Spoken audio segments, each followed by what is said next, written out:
We're looking at some pictures that came in the last few minutes, and as you can see, European leaders, the Canadian Prime Minister, all embracing President Zelenskyy inside Lancaster House in the lower hall where the summit is taking place. They have showed their solidarity to the Ukrainian leader after that disastrous meeting at the Oval Office with President Donald Trump on Friday. President Zelenskyy traveled virtually immediately after that fell apart on Friday to London, where he was welcomed with open arms, literally, by Prime Minister Sir Keir Starmer here in London, in Downing Street, and to the cheers of many supporters who had gathered on the streets outside 10 Downing Street. And then, of course, this summit, which was in the diary for some time, part of a carefully choreographed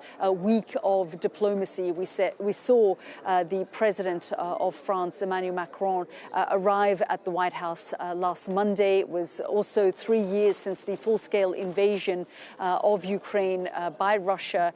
And then just a few days later, Sir Keir Starmer was at the Oval Office, and he was described as Charmer Starmer at the time because the meeting, the optics of it went so well. And then, of course, that blow-up that we saw at the Oval Office between the Ukrainian president and President Donald Trump.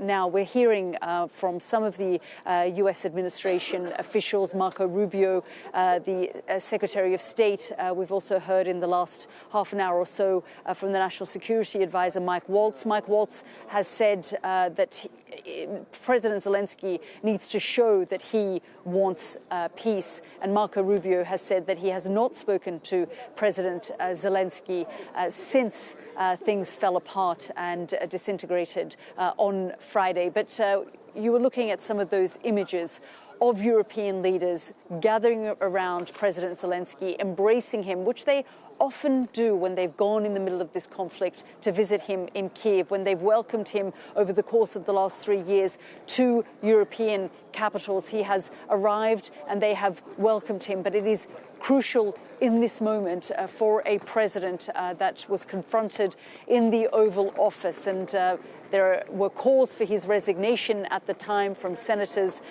who were outraged that he had confronted Donald Trump, that this meeting had turned out the way that it had. I spoke to Ukrainians who say they were traumatized, not just from 3 years of war, but what unfolded in the Oval Office. And so President Zelenskyy arriving here at this summit in the last hour or so, and then inside we could see the leaders there embracing him and showing their support and solidarity for this beleaguered leader who was welcomed into European capitals as a hero for the last 3 years. But that's not how it unfolded for him on Friday at the Oval Office.